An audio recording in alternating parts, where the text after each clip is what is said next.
이제 우리가 믿는 이 예수님은 어떤 분이냐라고 하면서 6절 이후에 예수님에 대해서 다시 한번 확증해 주고 있는 말씀들이 나오고 있습니다. 이는 물과 피로 임하신 자다. 예수께서 하나님의 아들이심을 믿는 자라고 할 때 예수님은 하나님의 아들이, 이건 굉장히 중요한 지금 신앙의 내용입니다. 여기에 우리의 생명이 달려있고 우리의 출생이 달려있는 것이거든요. 근데 이 당시에 우리 아시는 것처럼 예수님이 하나님의 아들이신 것을, 예수님이 그리스도인 것을 부인하는 사람들이 계속 있어 왔기 때문에 사도 요한은 다시 한번 분명한 역사적 사실로서 확증하고 있는 것이 있고, 또 우리 안에 실제로 이루어진 어떤 내적인 사실로서 확증하고 있는 그런 이야기들을 들려주고 있습니다. 이 예수님은 물과 피로 임하신 분이십니다. 물과 피로 임하신 자니 곧 예수 그리스도시라. 예수 그리스도. 분명한 신앙 고백. 물로만 아니요 물과 피로 임하셨고, 역사적 사실인 것이죠. 대개 물과 피라고 할 때 여러 가지 해석들을 합니다만, 가장 문맥에 비춰봤을 때, 이 성경의 배경에 비춰봤을 때 물은 주님이 세례를 받으실 때를 가리키는 것 같습니다. 그분은 또 세례를 받으실 때 하늘이 열리고 성령이 비둘기같이 우리 주님의 위에 앉으셨죠. 그리고 하늘로부터 소리가 나서 이르기를 이는 내 사랑하는 자요, 내 기뻐하는 자다. 이런 말씀들, 바로 그 사건. 예수님이 어떻게, 이 예수님이 하나님의 아들이신 예수님이 어떻게 죄인과 동등한 모습으로 스스로를 겸비하게 하셨는지, 어떻게 죄 없으신 분이 죄 있는 모양을 취하셨는지, 또 어떻게 스스로 그렇게 하나님의 뜻에 순종함으로써 하나님의 모든 의를 이루려 하셨는지, 바로 그 아름다운 우리 주님의 순종 사건, 우리 주님이 겸손하신 우리 주님의 그 영광이 드러났던 바로 그 사건, 주님이 요단강에서 세례받으셨던 그 사건을 가리키는 것 같습니다. 특별히 이제 물로만 아니요 물과 피로 임하셨고 하면서, 물은 일반적으로 다 인정하고 있는 사실인 것을 염두에 두고 있는데 특별히 피를 더 강조하고 있습니다. 이 피에 대해서, 즉 우리 주님의 속죄 사역이죠. 우리 주님께서 십자가에서 당하셨던 고난과 죽으심, 바로 그것을 가리키는 것인데, 당시에 이 예수님이 그리스도이심을 부인하는 자들, 예수님이 하나님의 아들이신 것을 부인했던 자들은 특별히 예수님의 이 속죄, 십자가 사역에 대해서 부정했습니다. 그래, 좋다, 물 인정한다. 근데 어떻게 그들은 이해했냐면은 예수는 그냥 하나의 평범한 사람이었다. 내 세례받을 때 성령, 그리스도의 영이 그에게 와서 그때 비로소 예수는 잠깐, 예수는 그냥 하나님의 아들이라기보다 그냥 사람이었는데 잠깐 이 그리스도의 영이 빌려 입은 육체였다. 대충 그렇게까지는 이제 물에 대해서는 나름대로 이제 이론을 만들어서 인정하는 척했습니다. 근데 이 십자가 사역, 속죄 사역에 있어서는 인정할 수가 없었던 것이죠. 그리스도는 죽으실 수 없다. 예수가 십자가에 달려 죽을 때 이 그리스도의 영은 이미 떠났었다. 십자가에서 죽은 이는 그냥 예수라는 한 유대인 청년에 불과하다. 이런 이론을 계속 펴왔다고 여러 번 말씀드렸습니다. 사도 요한이 그래서 이것을 강조하고 있습니다. 물로만 아니라 물과 피로 임하신 자다. 예수 그리스도. 바로 그 십자가에서 달리셨던 그분이 예수님이 하나님의 아들이시고 그리스도시다. 이게 우리 인간 지성이 얼마나 교만한지, 항상 이때 이후로 여기 1세기, 또 1세기 이전에 우리 주님이 돌아가신 당시에도 그러셨죠. 십자가에서 내려와라. 그러면 우리가 믿겠다 그랬어요. 십자가를 싫어해요. 십자가를요. 인간 지성은 십자가를 싫어합니다. 유대인은 표적을 구하고 헬라인은 지혜를 찾으나 우리는 십자가에 못 박히신 그리스도를 잘한다. 사람들은 십자가를 싫어해요. 이 교만한 지성, 교만이죠. 우리가 어떻게든 해서, 우리도 뭔가 나름대로 종교적인 어떤 수양을 통해서, 우리의 어떤 영적인 각성을 통해서 우리도 뭔가 그 경지에 이르기를 원하는 그 죄악된 본성 때문에 이 십자가의 사역을 이상하게 싫어합니다. 그래서 얘기하지 않습니까? 세상의 종교 딱 두 가지다. 사람의 종교, 사람의 힘으로 구원받으려는 종교 하나, 아니면 하나님의 은혜로 구원받는 종교. 많은 종교가 있다고 하지만 딱 두 종류라는 것이죠. 십자가냐 아니냐, 십자가에 나타난 그 은혜냐 아니냐. 여전히 오늘날 많은 사람들이 계속 십자가에서 내려와라, 그러면 우리가 믿겠다. 그랬잖아요. 지금 십자가 달리셨을 때 십자가 주위에 섰던 사람들이, 네가 네 자신을 구원해라, 네가 지금 십자가에서 내려와라. 아니에요. 그렇지 않습니다. 사도들이 전한 복음은, 사도 바울이 전한 복음은 우리는 십자가에 못 박히신 그리스도를 전한다. 그분은 성경대로 죽으셨고 성경대로 장사 지낸 바 되셨다가 성경대로 사흘 만에 부활하셨다. 우리가 믿는 하나님의 아들 예수 그리스도는 물로만이 아니라 물과 피로 임하신 분이십니다. 7절, 증거하는 이는 성령이시니 성령은 진리니라.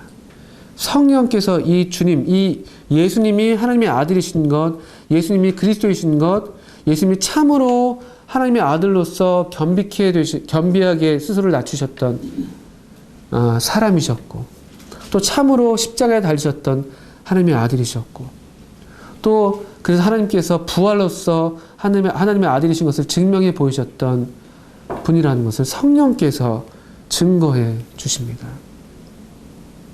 성령께서 증거해 주시죠. 사실 이 성령께서 증거해 주시기 때문에 우리가 이 사실을 믿을 수 있게 되는 것이죠. 우리가 예수님이 하나님의 아들이시고 예수님이 그리스도인 것을 성령님 덕분에, 성령님의 증거 덕분에 믿을 수 있습니다. 성령님의 증거가 참되니까. 그래서 8절에서 요한은 증거하는 이가 셋이라고 하면서 성령과 물과 피, 물과 피가 어떤 그런 실제로 예수님께서 하나님의 아들로서 이 땅에서 사시고 죽으셨던 그런 일이었다면은, 또 이 성령은 우리를 향하신 어떤 성령의 내주하심으로 우리 안에서 계속 증거해 주신 어떤 내적 증거로서 얘기하고 있는 것이 아닌가 분별됩니다. 또 하나의 분별은 이 성령을 부활과 연관시켜서 분별할 수도 있습니다. 로마서 1장에서 아들에 관하여는 이라고 말씀하면서 사도 바울이 복음을 설명하면서 성경에 미리 약속하신 것인데, 육신으로는 다윗의 혈통에서 나셨고 성결의 영으로는 죽은 가운데서 부활하여 능력으로 하나님의 아들로 인정되셨다. 부활 사건까지. 세례와 십자가에서 죽으심과 부활 사건. 이 세 가지를 또 가리킨다고도 볼 수가 있는 것이죠. 이 증거가 셋이고요. 이 셋이 합하여 하나이다. 그 말은 이 세 개의 증거가 완전히 일치한다는 것이죠. 예수님은 정말로 하나님의 아들이시다. 십자가 곁에서 있었던 백부장이 예수님의 죽으심을 보고 이는 진실로 하나님의 아들이다. 그렇게 증거할 수밖에 없었습니다. 주님이 세례를 받으실 때 아버지 하나님께서 친히 증거하셨고, 주님이 죽으신 다음에 부활하심으로써 성령께서 친히 하나님의 아들이신 것을 입증해 보이셨고, 또 나아가 이 성령께서 오늘날 우리 안에서 성령으로 거듭나게 하셔서 우리 안에 내주하심으로써 이 놀라운 사실들이 그대로 우리에게 경험되도록, 우리에게 믿어지게 되도록 역사하시고 계시는 이 증거, 확실한 증거입니다. 거듭난 우리들에게, 하나님의 자녀들에게, 하나님께서 난 자들에게는 이건 부인할 수 없는 증거입니다. 만일 우리가 사람들의 증거를 받을진데, 사람들의 증거도 우리가 받잖아요. 증인들의 이 증언이 효력이 있지 않습니까? 우리가 사람들의 증거도 이렇게 받는데 하물며 하나님의 증거 얼마나 더 확실하고 얼마나 더 큽니까? 부인할 수 없어요. 확증해 주신 하나님의 사랑, 확증해서 이렇게 나타내 주신 아드님 예수 그리스도, 부인할 수 없습니다. 하나님의 증거는 이것이니 그 아들에 관하여 증거하신 것이니라. 하나님은 이렇게 성령과 물과 피로써 이 아드님에 대해서 예수님이 그리스도이시라고, 이 예수님이 하나님의 아들이시라고 증거해 주십니다. 근데 참 흥미로운 표현이 10절에 나와 있는데, 우린 그래서 보통 믿음을 얘기할 때 이런 증거들을 통해서 우리 믿는다라고 이렇게 쉽게 생각할 수가 있습니다. 증명해봐라. 그런 요구들을 많이 하잖아요.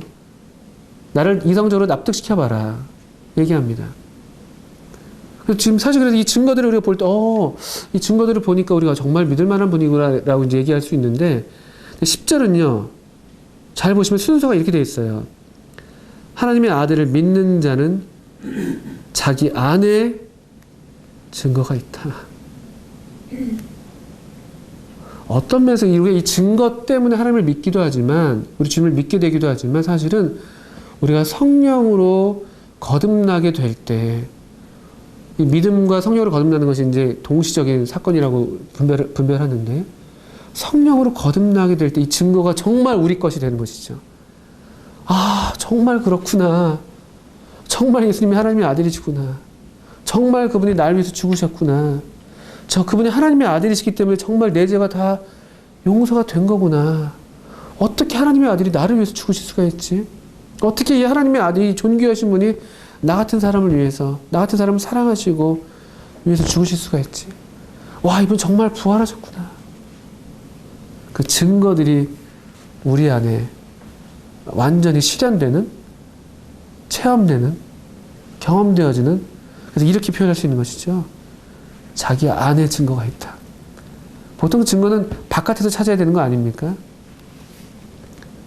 바깥에도 이렇게 있지만 실제로 그 증거가 정말 효력 있는 증거가 되는 것은요, 우리가 하나님의 아들을 믿을 때 그 증거는 확실한 효력으로 우리 안에서 역사합니다. 부인할 수 없잖아요. 거듭난 어느 누구도 부인할래야 할 수가 없습니다. 가끔씩 의심들이 들잖아요. 하나님 안 계신 거 아닌가? 내가 믿는 게 틀린 거 아닌가? 가끔 뜬금없이 그냥 생각하려고 생각하는 게 아닌데 그냥 가끔씩 그런 생각들이 특히 사춘기 때 들지 않습니까? 저도 그랬었는데. 그러다가도 내 자신을 바라보게 될 때, 그러니까 나 자신을 바라본다는 것은 이 나를 보는 게 아니라 내 안에 이루어진 이 증거들, 이 하나님의 생명의 증거들, 부인할 수가 없더라고요.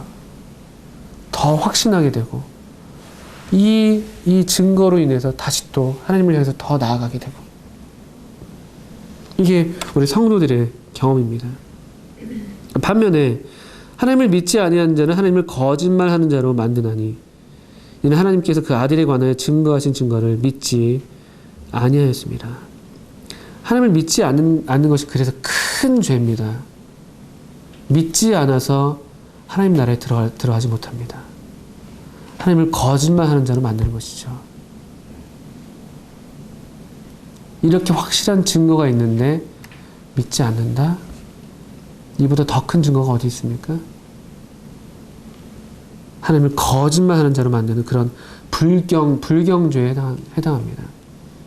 그래서 오늘날 사람들이 하나님 나라에 가지 못하는 이유는 그 많은 죄들 때문에, 또 무슨 새로운 죄를 지어서 그런 것이 아니라 믿지 않아서, 그것이 아주 불경한 하나님 나라에 합당하지 않은 그런 사람들로 그대로 있게 만드는 것입니다. 11절 12절을 보겠습니다. 또 증거는 이것이니 하나님이 우리에게 영생을 주신 것과 이 생명이 그의 아들 안에 있는 그것이니라. 증거는 이것인데 하나님이 우리에게 영생을 주신 것. 영생이 증거예요. 영생이 증거예요. 하나님이, 예수께서 하나님의 아들이신 그 증거가 뭐냐? 영생. 우리에게 주신 영생이 그 증거입니다. 주셨다고 말씀하시니까 우린 받은 거예요. 이건 이론적인 게 아니에요. 영생은 그냥 관념적이고 무슨 철학적이고 신학적인 어떤 개념이 아닙니다. 영생은 지금 우리가 갖고 있는 것. 그분이 주셨으니까요. 우리가 갖고 있는 거예요. 이 생명이 그의 아들 안에 있는 것. 이 생명을 우리가 어떻게 받았냐면요, 그 아들을 우리에게 주심으로써, 아들을 우리에게 주심으로 우리가 이 생명을 소유하게 된 것이죠. 그래서 이 논리는 12절에서 더 확정되죠. 그래서 아들이 있는 자에게는, 영생이 있는 자에게는 뭐 당연히 영생이 있으니까 생명이 있다고 말할 수 있지만, 아들을 우리가 가졌기 때문에 영생을 소유하게 됐기 때문에, 아들이 있는 자에게는 생명이 있고 하나님의 아들이 없는 자에게는 생명이 없다. 영생, 생명, 아들, 이거는 구체적이고 살아있는 것이고 지금 생동감 있게 우리 삶에서 역사하는 것이라는 겁니다. 그분이 주셨어. 난 받았어. 난 이 생명을 가지고 있어. 그분이 자기 아들을 아끼지 아니하시고 나를 위해서 내어주셨어. 그분이 아들을 주셨어. 난 이 아들을 소유하고 있어. 이 아드님이 내 안에 계셔. 난 이 아드님과 함께하고 있어. 이 아드님 정말 내 삶의 실제야. 난 그분을 사랑해. 난 그분과 동행하고 있다는 것을 알고 있어. 그분은 살아계신 하나님의 아들이죠. 아들을 소유한 자는 생명이 있는 것이에요. 영생은 불분명할 수가 없습니다. 생명은 이렇게 인격적인 것이기 때문에, 생명은 유일하신 참 하나님과 그의 보내신 자 예수 그리스도를 아는 것이다.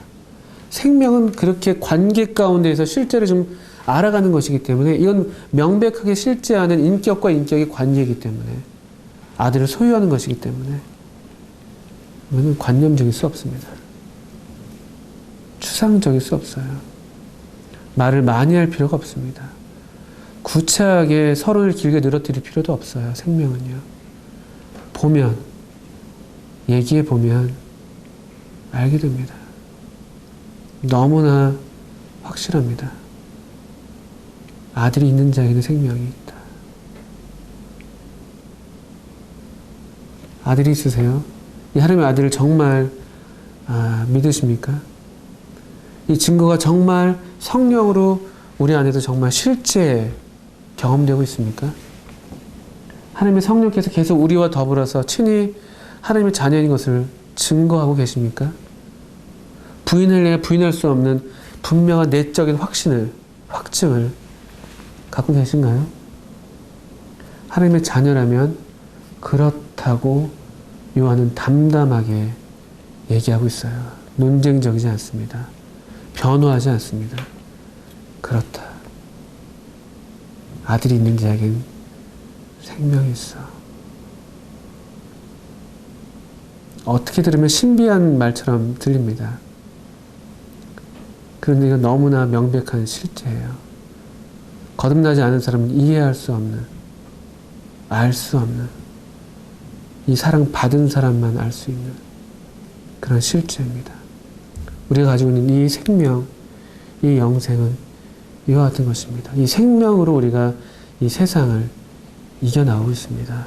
이 생명 덕분에 우리가 하나님을 사랑하고 하나님의 자녀들을 사랑하고 있습니다. 감사합니다. 이 생명을 주셔서 너무 감사하죠. 우리 함께 계속 이 생명 안에서 더욱 성장하시고 생명이 더욱 성숙해지시고, 그 말은 더욱 하나님을 사랑하고 더욱 하나님의 자녀들을 사랑하고 더욱 세상을 이겨내고 더욱 하나님의 계명을 순종하고 분명한 이 믿음의 근거 위에서 깊게 뿌리내리고 우리 예수님을 우리 마음의 주로 삼아서 그렇게 계속 뿌리 깊은 나무로, 뿌리 깊은 생명으로 성장해 나가는 그런 풍성한 생명으로 자라는 우리 모두가 되기를 바랍니다. 감사합니다.